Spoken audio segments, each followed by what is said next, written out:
Le psaume 34 est un cantique de louange qui exalte la bonté, la fidélité et la protection du Seigneur.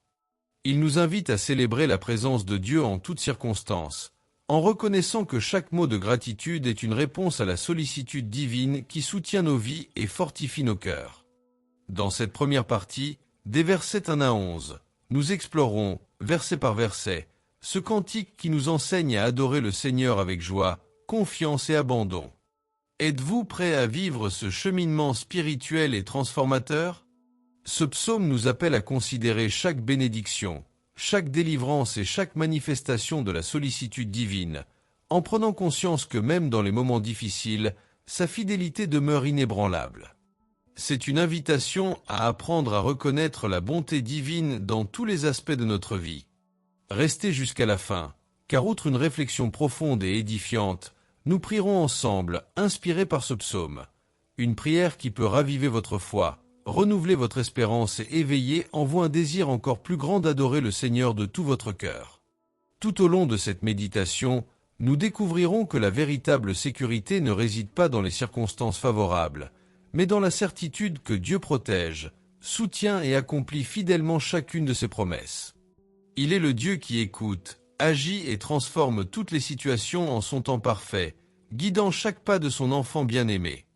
Si vous vous êtes déjà senti seul, inquiet pour l'avenir ou las de lutter sans entrevoir la délivrance, le psaume 34 est pour vous. Il nous rappelle que Dieu est attentif aux cris des justes, qu'aucune demande d'aide n'est ignorée et que sa sollicitude transforme l'angoisse en soulagement et la tristesse en joie. C'est une invitation à renouveler votre foi, à intensifier vos louanges et à apprendre à trouver le repos dans la bonté et la protection divine. Car lorsque nous comprenons qui est Dieu, nos cœurs se remplissent de gratitude, nos âmes se revêtent de confiance et nos vies deviennent un champ d'espérance permanent en la présence du Créateur. Verset 1. Je bénirai l'Éternel en tout temps. Sa louange sera continuellement dans ma bouche. Dans ce verset, David souligne l'importance de louer Dieu constamment, quelles que soient les circonstances. Il ne limite pas son adoration aux seuls moments heureux, mais reconnaît que la présence de Dieu mérite d'être exaltée à chaque instant de la vie. L'expression « en tout temps » indique une pratique quotidienne et continue, un choix sincère qui transforme le quotidien en adoration. Louer le Seigneur devient alors un reflet de gratitude et de confiance, même lorsque le monde extérieur semble incertain ou hostile. David insiste sur le fait que la louange doit être présente dans ma bouche, soulignant que l'adoration n'est pas seulement un sentiment intérieur, mais aussi une expression extérieure.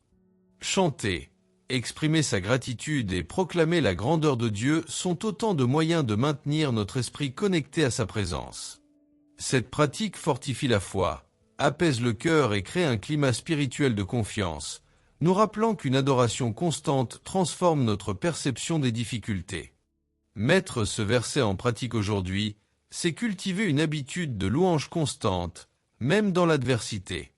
C'est choisir des mots de gratitude au réveil, reconnaître la sollicitude de Dieu tout au long de la journée et témoigner de sa fidélité. Cette pratique régulière de la louange nous aide à garder les yeux fixés sur Dieu, à fortifier nos cœurs et à transmettre espoir et confiance à notre entourage. Pour réfléchir, est-ce que je choisis de louer Dieu en tout temps dans ma vie? Comment puis-je maintenir ma gratitude même face aux difficultés? De quelle manière mes louanges peuvent-elles inspirer et fortifier les autres dans leur confiance en Dieu? Verset 2. Je magnifierai le Seigneur en tout temps. Sa louange sera continuellement dans ma bouche. David nous présente ici la pratique constante du culte. Il ne s'agit pas de louer Dieu uniquement lors de moments de joie ou de victoire, mais de garder son cœur uni à Dieu en tout temps, quelles que soient les circonstances. Le psalmiste démontre que la véritable spiritualité se manifeste par la constance, par la discipline de reconnaître quotidiennement la grandeur de Dieu. Cette attitude fortifie la foi et crée un climat intérieur de gratitude permanente. La louange continue devient une habitude qui façonne nos pensées, nos paroles et nos attitudes. Ce verset souligne que glorifier le Seigneur est un engagement actif qui doit imprégner chaque aspect de notre vie. David nous enseigne que la louange n'est pas une simple pratique extérieure, mais l'expression d'un cœur transformé. Lorsque nous proclamons la bonté, la justice et la fidélité de Dieu à chaque instant, nous façonnons notre perception de la réalité à la lumière de sa présence divine. Ce verset nous invite à cultiver un cœur qui célèbre Dieu sans cesse, faisant de chaque action le reflet d'une adoration sincère.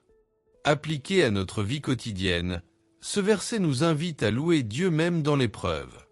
Face aux difficultés, proclamer la sollicitude, la fidélité et la miséricorde de Dieu fortifient notre esprit et nos émotions. Au réveil, au travail ou dans les petites tâches du quotidien, nous pouvons reconnaître et proclamer la grandeur du Seigneur. Cette habitude forge notre résilience spirituelle, transforme notre regard sur les obstacles et nous maintient connectés à la source de paix et de joie. Louer Dieu sans cesse est donc un outil puissant pour garder notre cœur inébranlable en lui. Pour réfléchir, comment puis-je glorifier le Seigneur par mes paroles et mes actions au quotidien? Est-ce que je continue à louer Dieu même dans les moments difficiles? Mon cœur reconnaît-il constamment la fidélité de Dieu, ou seulement lors des victoires? Verset 3. Glorifiez le Seigneur avec moi, et exaltons ensemble son nom. Dans ce verset, David nous invite à la communion fraternelle dans la louange. Le psalmiste démontre que le culte n'est pas une simple pratique individuelle, mais une expérience qui s'enrichit et se fortifie lorsqu'elle est partagée avec d'autres. Glorifier Dieu ensemble crée l'unité, encourage la foi et fortifie l'espérance au milieu des difficultés. L'expression « exaltons ensemble son nom » montre que l'expérience de la louange est plus profonde lorsqu'elle est vécue avec des frères et sœurs dans la foi, faisant de chaque célébration une occasion d'édification mutuelle. La communion fraternelle dans la louange transforme l'atmosphère spirituelle et crée un climat de foi vibrant et stimulant. David souligne que glorifier le Seigneur ne se limite pas à reconnaître sa grandeur, mais implique aussi de participer activement à l'adoration. En nous unissant dans la louange, nous fortifions notre confiance en Dieu et renforçons la communauté de foi. Le psalmiste nous enseigne que partager l'adoration accroît la présence de Dieu parmi nous et rend la louange plus intense et authentique. Cette pratique collective nous rappelle que la foi ne se nourrit pas seulement individuellement, mais qu'elle s'enracine dans la communion fraternelle et l'encouragement mutuel. Appliquée à notre vie quotidienne, cette citation nous invite à rechercher des moments de louange en groupe, que ce soit en famille, à l'église ou avec des amis partageant la même foi. Participer à la louange commune nous aide à fortifier notre espérance, à renouveler notre confiance et à ressentir plus intensément la présence de Dieu. Il ne s'agit pas seulement de louer Dieu en silence, mais de proclamer sa grandeur dans l'unité, laissant la foi partagée nous inspirer, nous motiver et nous transformer chaque jour. Pour réfléchir, est-ce que je cherche à louer Dieu avec les autres? Comment puis-je encourager la communion fraternelle et le culte en groupe dans ma vie? Ma foi est-elle fortifiée lorsque je célèbre avec d'autres croyants, ou est-ce que je reste uniquement dans le silence? Verset 4. J'ai cherché l'Éternel, et il m'a répondu. Il m'a délivré de toutes mes frayeurs. Dans ce verset, David exprime l'une des expériences les plus intimes de celui qui a une confiance absolue en Dieu. Il ne parle pas d'un acte religieux, mais d'une rencontre vivante avec le Créateur. En disant « J'ai cherché l'Éternel », David révèle une quête née de l'affliction et de la foi. Il recherchait la présence de Dieu, non pour obtenir quelque chose d'immédiat, mais parce qu'il savait que c'était seulement en lui qu'il trouverait la sécurité. La réponse divine vint, et avec elle, la libération des peurs qui le paralysaient. Le psalmiste a appris que lorsque le cœur se tourne sincèrement vers Dieu, aucune angoisse n'est insurmontable. Le texte montre également que la délivrance n'est pas seulement extérieure, mais avant tout intérieure. Dieu n'a pas promis d'éliminer tous les dangers, mais il a promis de libérer le cœur de la peur, et cela est encore plus profond. Lorsque David était cerné de menaces, il a découvert que la paix ne réside pas dans l'absence de problèmes, mais dans la présence de Dieu. C'est cette présence qui transforme la peur en confiance, le désespoir en espérance et l'angoisse en sérénité. Dans la vie de tous les jours, ce verset nous invite à chercher Dieu sincèrement en tout temps, et pas seulement dans les moments difficiles. Lorsque nous nous approchons de lui dans la prière, avec foi et un cœur ouvert, une transformation puissante se produit. ce n'est pas seulement la situation qui change, mais nous aussi. Il apaise notre cœur, dissipe nos craintes et nous ouvre les yeux de la foi. Chercher le Seigneur, c'est choisir de lui faire confiance, même quand on ne comprend pas. C'est se souvenir que lorsque nous crions vers lui, Dieu répond toujours, changeant parfois les circonstances, parfois notre âme. Pour réfléchir, est-ce que je ne cherche le Seigneur que dans les moments de crise, ou est-ce que j'en fais une habitude quotidienne? Quelles sont les peurs que je dois encore confier à Dieu? Ai-je confiance qu'il m'entend même lorsque la réponse tarde à venir? Verset 5. Réjouissez-vous dans le Seigneur et exultez, vous qui êtes justes, poussez des cris de joie, vous tous qui avez le cœur droit. Dans ce verset, David nous invite à une joie active et consciente en Dieu. Il ne s'agit pas d'un bonheur éphémère, tributaire des circonstances, mais d'une exultation née de la confiance en la fidélité de Dieu. Réjouissez-vous et chantez de joie sont des expressions d'adoration qui engagent le corps, l'esprit et l'âme, révélant que la véritable joie est une réponse à la présence et à la bonté du Seigneur. Les justes et les intègres sont invités à transformer leur gratitude et leur foi en louange, même face aux épreuves et à l'adversité. L'exhortation du psalmiste révèle que la joie en Dieu est un acte de foi et d'obéissance. Elle ne dépend pas des circonstances extérieures, mais de la certitude que Dieu gouverne toutes choses avec justice et amour. L'adoration devient un instrument de renouvellement de l'âme, fortifiant le cœur pour affronter les épreuves. David enseigne que la louange est à la fois une expression de gratitude et une arme spirituelle contre le découragement, la peur et le désarroi. Dans la vie de tous les jours, ce verset nous invite à cultiver une attitude de louange constante. Chanter, se réjouir et exulter en Dieu, c'est reconnaître qu'il est la source de toute bénédiction et de toute protection. Mettre en pratique cet enseignement, c'est choisir une gratitude active face aux difficultés, fortifier notre foi par l'adoration et laisser la joie du Seigneur transformer nos cœurs, influençant ainsi nos attitudes, nos paroles et nos relations. Pour réfléchir, est-ce que je choisis de louer Dieu même dans les moments difficiles? Ma joie dépend-elle des circonstances ou de ma confiance en Dieu? Comment puis-je exprimer quotidiennement ma gratitude et ma joie dans ma vie spirituelle? Verset 6. Regardez vers le Seigneur et soyez illuminés, vos visages ne seront jamais couverts de honte. Ce verset révèle l'une des plus belles vérités de la foi. Celui qui tourne son regard vers le Seigneur trouve la lumière. Miran al-Senor Ishon Alain Brado, tournez-vous vers le Seigneur et soyez éclairés, est une invitation à la confiance et à l'espérance. Lorsque nous fixons nos yeux sur Dieu, il dissipe les ombres du doute, de la peur et de la honte. La lumière de sa présence éclaire non seulement le chemin, mais transforme aussi le visage et le cœur de ceux qui le cherchent sincèrement. La honte cède la place à la sécurité, le découragement à une foi renouvelée. Le psalmiste évoque l'expérience de celui qui, libéré de l'angoisse, rayonne désormais de la lumière divine. Cette illumination n'est pas seulement symbolique, elle est spirituelle. Elle est la manifestation de la grâce qui enveloppe ceux qui ont confiance en Dieu, faisant d'eux des témoins vivants de sa fidélité. Le visage rayonnant symbolise la paix intérieure, fruit de la communion avec le Créateur. Ainsi, ce verset nous rappelle que la lumière qui vient de Dieu ne peut être éteinte par les épreuves de la vie. Appliquer ce verset à notre vie quotidienne, c'est apprendre à nous tourner vers Dieu avant de nous préoccuper de nos problèmes. C'est choisir la foi plutôt que l'inquiétude et l'espérance plutôt que la honte. Lorsque nous nous sentons perdus, fatigués ou vulnérables, nous devons lever les yeux et rechercher sa lumière. Non seulement il nous illumine, mais il reflète aussi sa gloire en nous, afin que les autres puissent voir sur notre visage le réconfort et la joie que seul le Seigneur peut donner. Pour réfléchir, ai-je davantage porté mon attention sur les circonstances ou sur le Seigneur qui peut les transformer? Qu'est-ce qui a obscurci ma foi? Est-il nécessaire que je me soumette à la lumière de Dieu? Mon visage reflète-t-il la confiance et la paix, ou l'anxiété et la peur? Verset 7. Les justes crieront, et le Seigneur les entendra.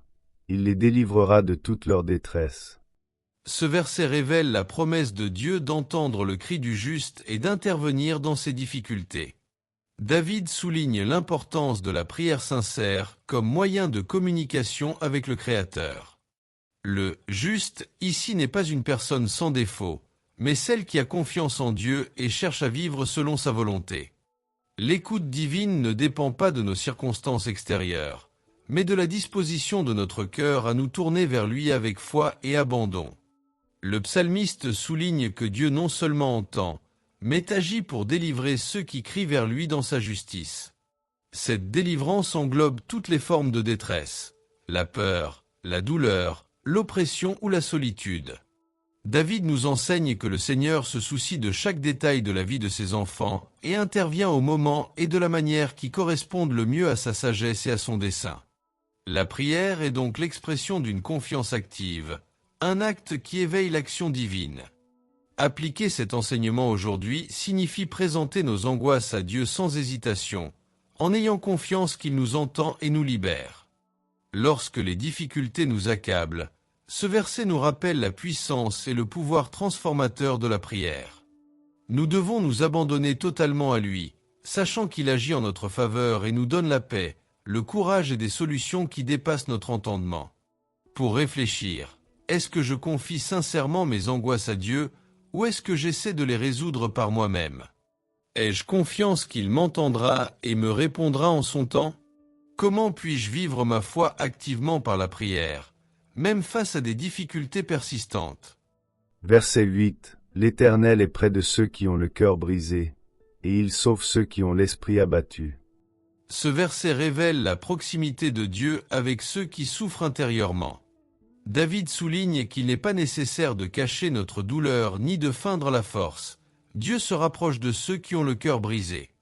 Le terme, contra l'expression « d'esprit », évoque l'humilité et un repentir sincère, la volonté de reconnaître nos limites et de chercher refuge auprès du Seigneur. La promesse est claire, Dieu ne néglige pas la fragilité humaine, mais offre réconfort, protection et guérison à ceux qui se soumettent à lui avec sincérité. L'action divine est ici double, proximité et salut. Dieu n'observe pas seulement de loin, mais s'approche pour nous soutenir et nous fortifier. Le psaume montre que la véritable force spirituelle naît de notre dépendance envers lui et que les crises intérieures peuvent devenir des portes d'entrée vers la grâce divine. David nous rappelle qu'en reconnaissant notre vulnérabilité, nous nous ouvrons à la grâce de Dieu dans nos vies. En appliquant cet enseignement aujourd'hui, nous pouvons chercher Dieu sans craindre de dévoiler nos blessures émotionnelles et spirituelles. Au lieu de porter seul le poids de la tristesse, de la peur ou de la culpabilité, nous sommes invités à nous approcher du Seigneur, à avoir confiance en sa présence et à le laisser transformer notre souffrance en force, en espérance et en une paix durable. Pour réfléchir, est-ce que je permets à Dieu de s'approcher de mes plus grandes peines? Comment puis-je cultiver un cœur contrit et humble devant lui? Ai-je confiance qu'il peut transformer ma faiblesse en force et en espérance? Verset 9. Nombreuses sont les afflictions du juste, mais le Seigneur le délivre de toutes. David nous révèle ici une réalité de la vie. Même ceux qui marchent dans la droiture rencontrent l'adversité et les épreuves. Être juste ne signifie pas être exempt de problèmes. Cela signifie, en revanche, qu'il existe une source certaine de protection et de délivrance. Le psaume nous rappelle que la souffrance n'est pas un signe d'abandon, mais une composante de l'expérience humaine. La promesse de Dieu est claire. Il intervient pour délivrer, secourir et guider ceux qui ont confiance en lui, même lorsque la vie leur réserve des épreuves inattendues. Le Seigneur ne promet pas d'éliminer toutes les difficultés, mais il nous assure que nous ne sommes pas seuls face à elles.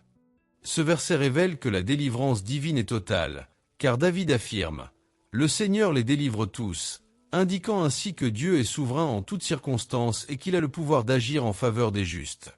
Ce verset renforce l'espoir que chaque épreuve peut être surmontée grâce à l'intervention de Dieu, qui n'abandonne jamais les siens. Dans notre vie quotidienne, nous sommes invités à faire confiance au Seigneur face aux épreuves.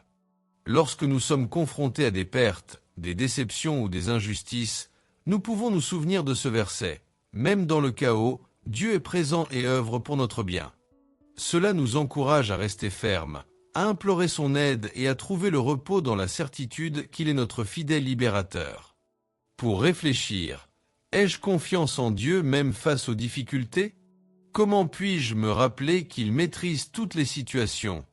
Est-ce que je permets à ma foi de se fortifier même dans l'épreuve? Verset 10. Le Seigneur veille sur tous ceux qui le craignent, sur tous ceux qui mettent leur espoir en son amour indéfectible. Dans ce verset, David révèle l'attention constante que Dieu porte à ses enfants. Il ne se contente pas de voir nos actions, mais observe aussi nos cœurs, nos espoirs et notre rapport à la vie. La crainte du Seigneur, ici, ne signifie pas une peur paralysante, mais la révérence, le respect et la reconnaissance de sa grandeur. La promesse est réconfortante. Ceux qui s'attendent à lui, confiants en sa miséricorde, ne sont ni oubliés ni abandonnés, car il les accompagne à chaque instant.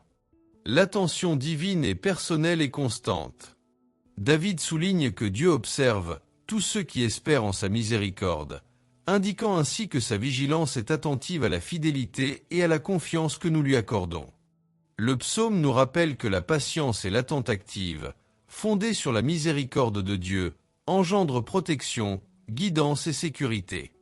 Cette vigilance divine garantit que, même dans les difficultés, les justes seront guidés, soutenus et fortifiés par le Seigneur.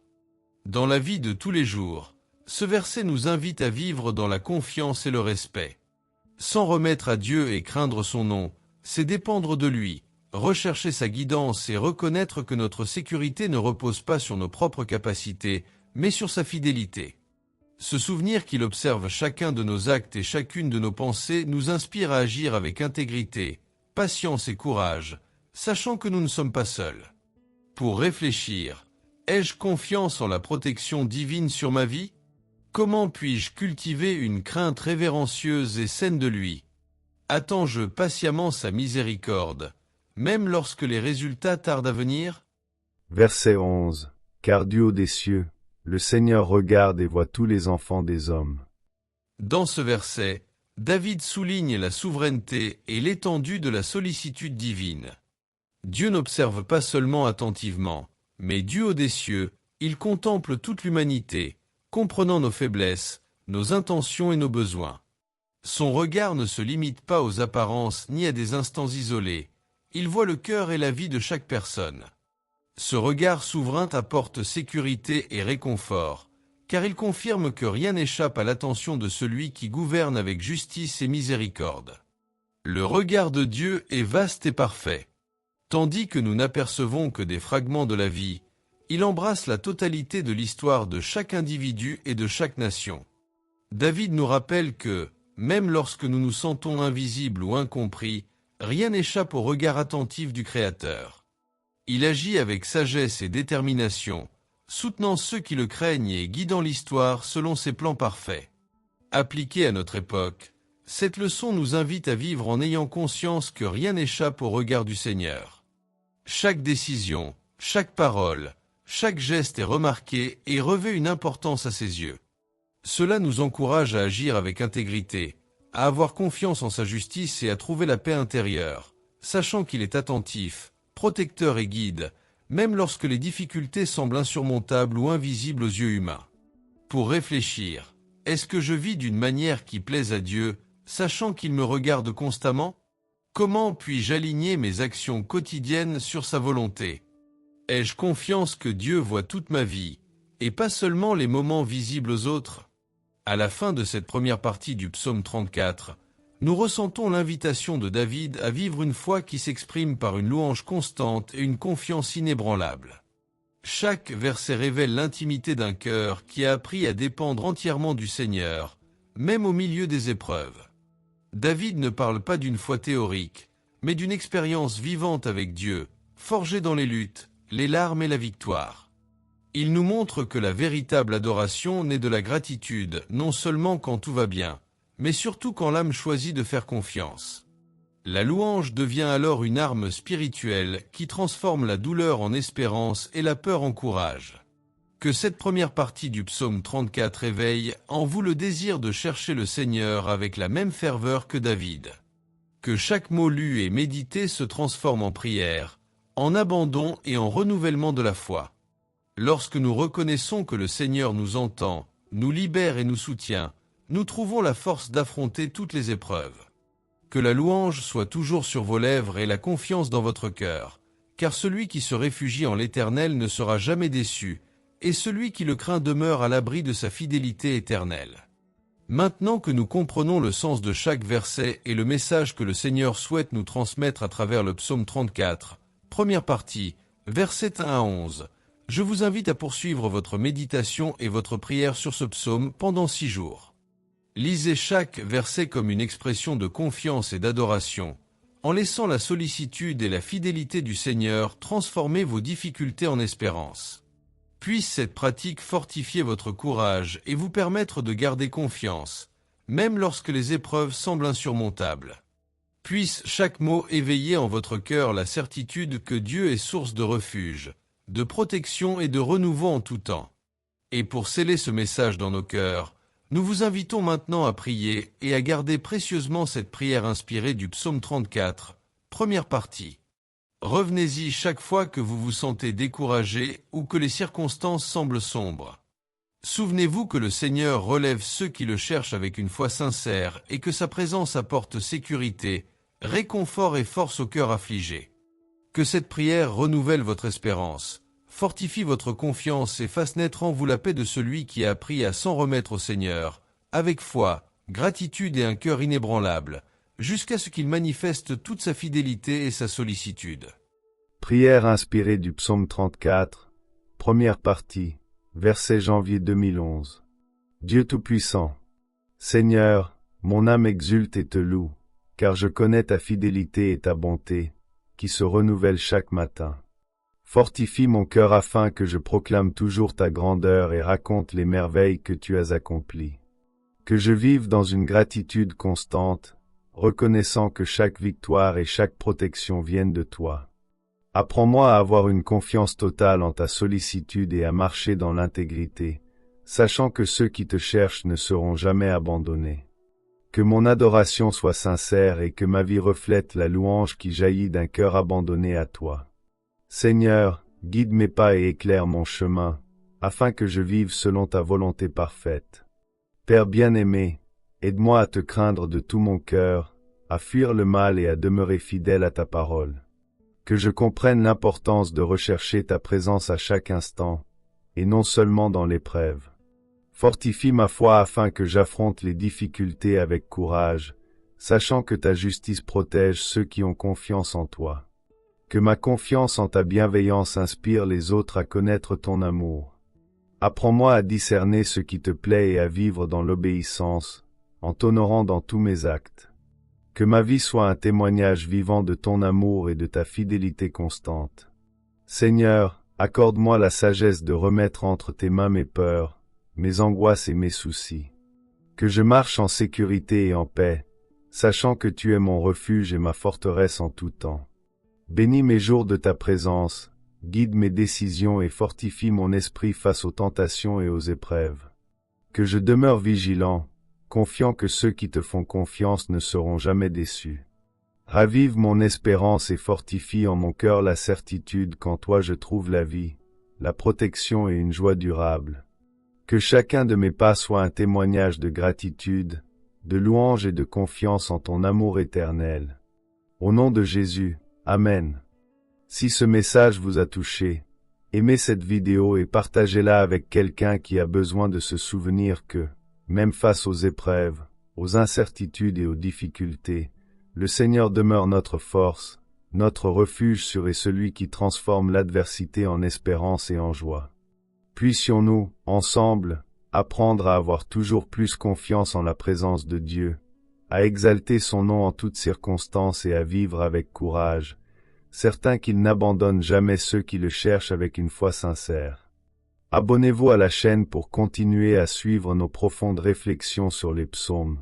Activez les notifications pour recevoir chaque nouvelle étude et laissez votre demande de prière en commentaire afin que nous puissions intercéder pour vous avec foi, amour et bienveillance. Que le Seigneur vous fortifie pour que vous restiez ferme face à l'adversité, que vous cultiviez un cœur reconnaissant et que vous trouviez la paix dans la certitude de sa présence constante à vos côtés. Que votre vie soit marquée par une confiance inébranlable en sa bienveillance, par la paix qui découle d'un abandon total et par la joie de comprendre que chaque épreuve est une occasion de ressentir la puissance et la fidélité de Dieu. Qu'il renouvelle votre espérance, protège votre famille et bénisse tous les aspects de votre vie. À bientôt pour une nouvelle vidéo. Que Dieu bénisse votre vie, votre famille et votre entreprise.